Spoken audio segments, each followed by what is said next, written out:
สบายดีตอนเช้าๆพี่น้องเลยประมาณ6 โมงปลายบ่เช้าวันใดพี่น้องตอนเช้าซื่อๆนี่มาขุดมันที่เอามาฝากไม่เฒ่าอยู่บ้านไม่น้องหว่าที่เมื่อบ้านมันพาท่านพ่อน้อยเมื่อบ้านก่อนบ้านพ่อใหญ่ไม่ใหญ่เพิ่นเลยมาขุดมันพี่น้องเลยบ่อนเดียวนะฮะจนตกใจพี่น้องมันในช่างกระเล็กกระโดดเหมาะอยู่บ่อนเดียวนะสีพาเบิ่งกันเนาะเฮ้ยมาอยู่บ่อนเดียวหนึ่งรุ่น1 2 3 4หาหัวบ่อนเดียวนี่จบเลยเรียรอหน่อยมันอยู่บ่อนเดียวจุ่มกันเนี่ยอีกคนอีแม่มันเขาถือว่าแมนด้วยโอ้แม่นมันแม่นมันกันเครื่องกันมาแต่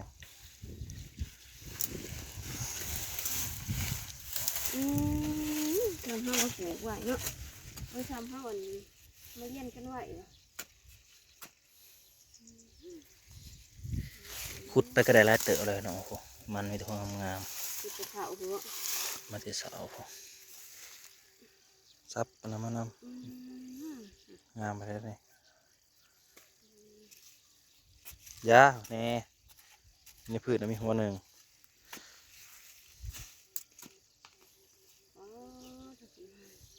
มาเบิดไปหน่อยหัวใหญ่ก็ขึ้นมาเลย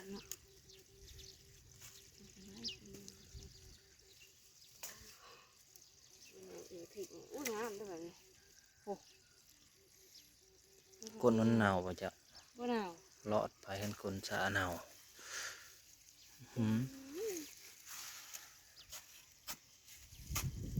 เพราะว่าบอนนี้นั่นเฮาบ่ได้คอยก้นมันหรอกว่าให้มันแตกขึ้นบอนนี้มันสิมาหมุนอยู่บองเฮามาเจาะรถไถเลยเฮาดินขาดออกแล้วมันสิมาหมุนเขานะ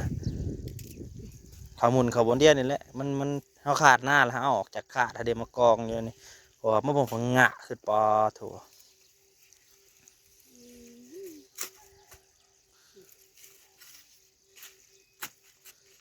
โอเค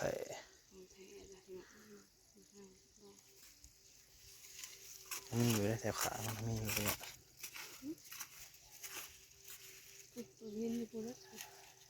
ไฮไลท์บน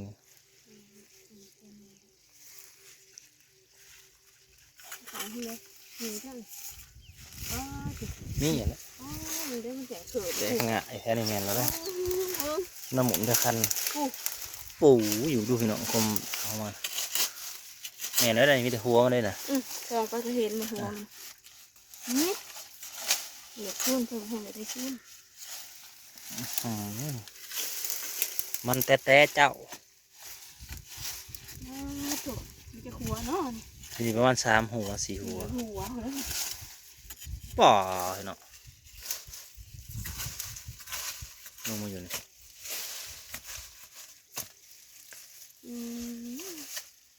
4 หัว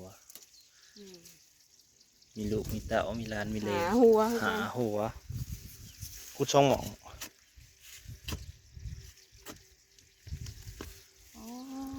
มาแล้วก็ลูกขึ้นมาแล้วมันจะแตกหัวมัน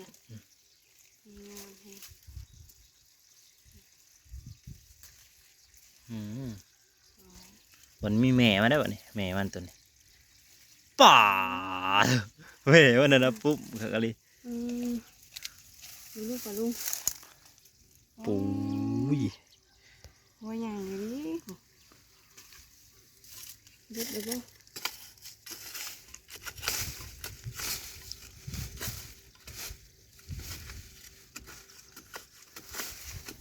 จิบเบิดเท่านั้นแหละมันยำมาอีกครั้งซิวไปแล้วเกี่ยวมี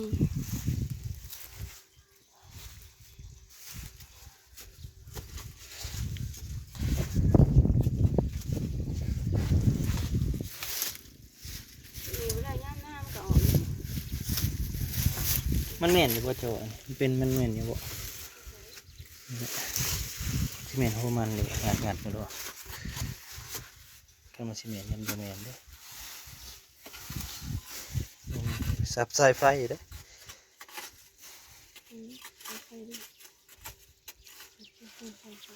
ลูกไปหน่อยป้อตะกัวมันมันยังลูก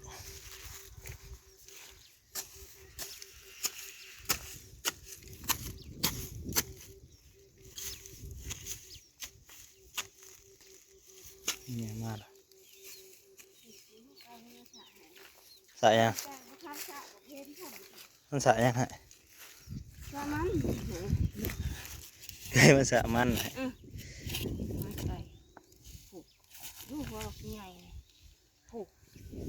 มันสามันคือผมมีตากันบอก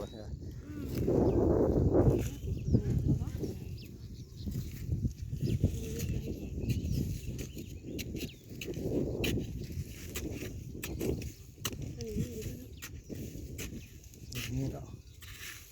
ลักษณะ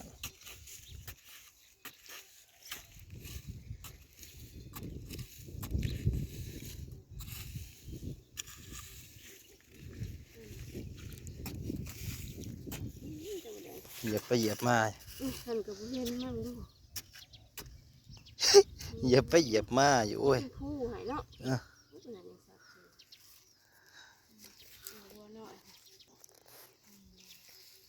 เหยียบมาเหยียบไปมันยังลายอยู่ดอกมันนั่นมีแต่ล่อให้มันเกิดต้นไม้จังเอาให้มันเกิดเป็นใบน้อยๆเด้อีกประมาณบ่เฮิงดอกจากนั้นมันเกิดเป็นใบขึ้นมาก็ตามลงไปขุดเอาหมดแล้ว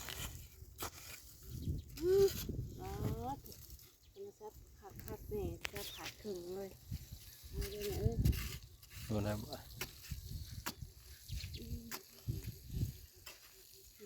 แบ่งคนละครึ่ง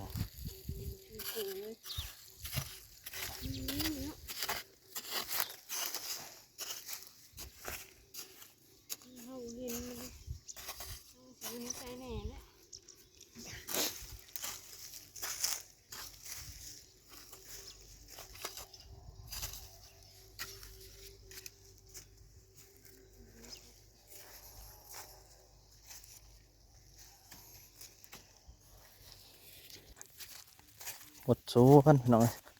บัวใหญ่ได้ซะอยู่ที่ยังกู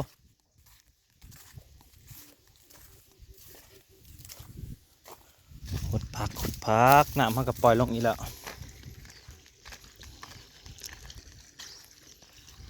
ไปตัด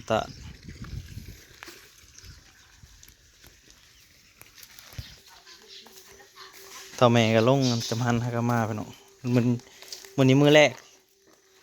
กที่ลงจำหันอยู่บ้านน้ำมงพี่น้องเพราะว่าใหญ่มาอยู่บ้านน้ำมงใหญ่แล้วลงจำหันอยู่บ้านน้ำมงคนในบ้านว่าเขาเริ่มเก็บเข่ามันนี่บ่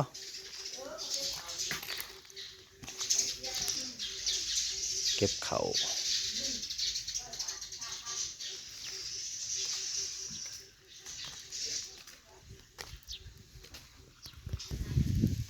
เนาะ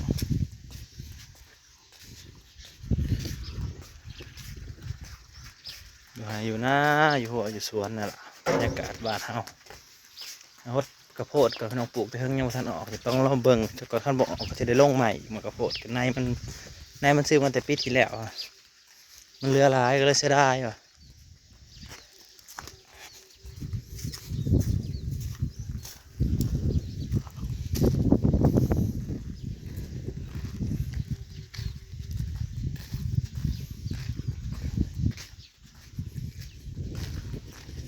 น้องเนยกับไปทางไหนลงเที่ยงหน้าอีกแล้วน้องเนยเที่ยวลงแต่เที่ยงหน้า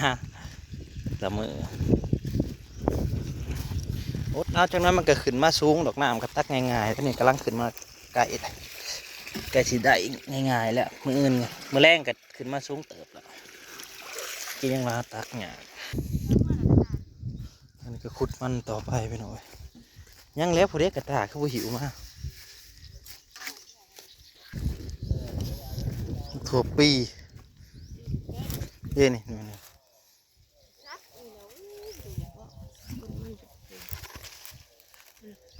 ซับอีกแล้ว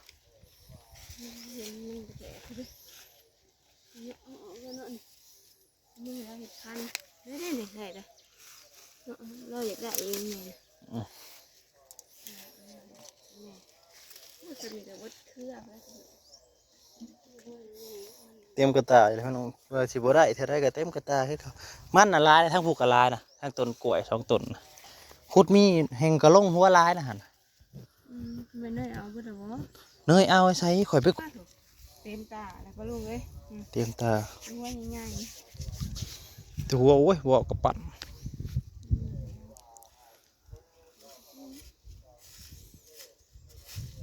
ฝากทางปั่นใหม่ไปเสียเขาซะคนแรกเพราะว่าเพิ่นเฮ็ดเก็บเขาเฮ็ดบุญ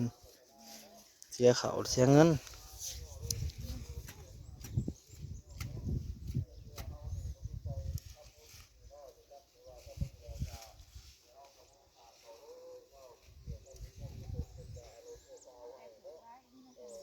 ยังน้อยแถวนั้นน่ะมันน้อยหัวมันยังหัวมันหากระเริ่มมันใส่หัวตัวนี้มันใส่หัวแต่เฮิงแล้วมันลามแต่เฮิงคือตัวเฮาขุด ๆก็หกถึงมาเลยเห็นไหมสบาย เป็นไร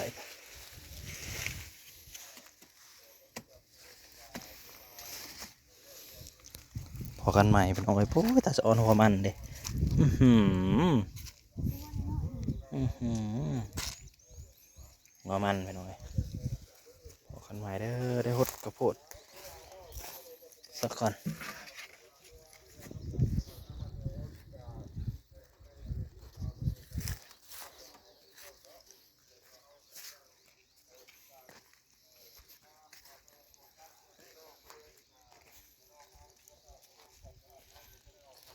พยาบาลประกาศโฮมเขา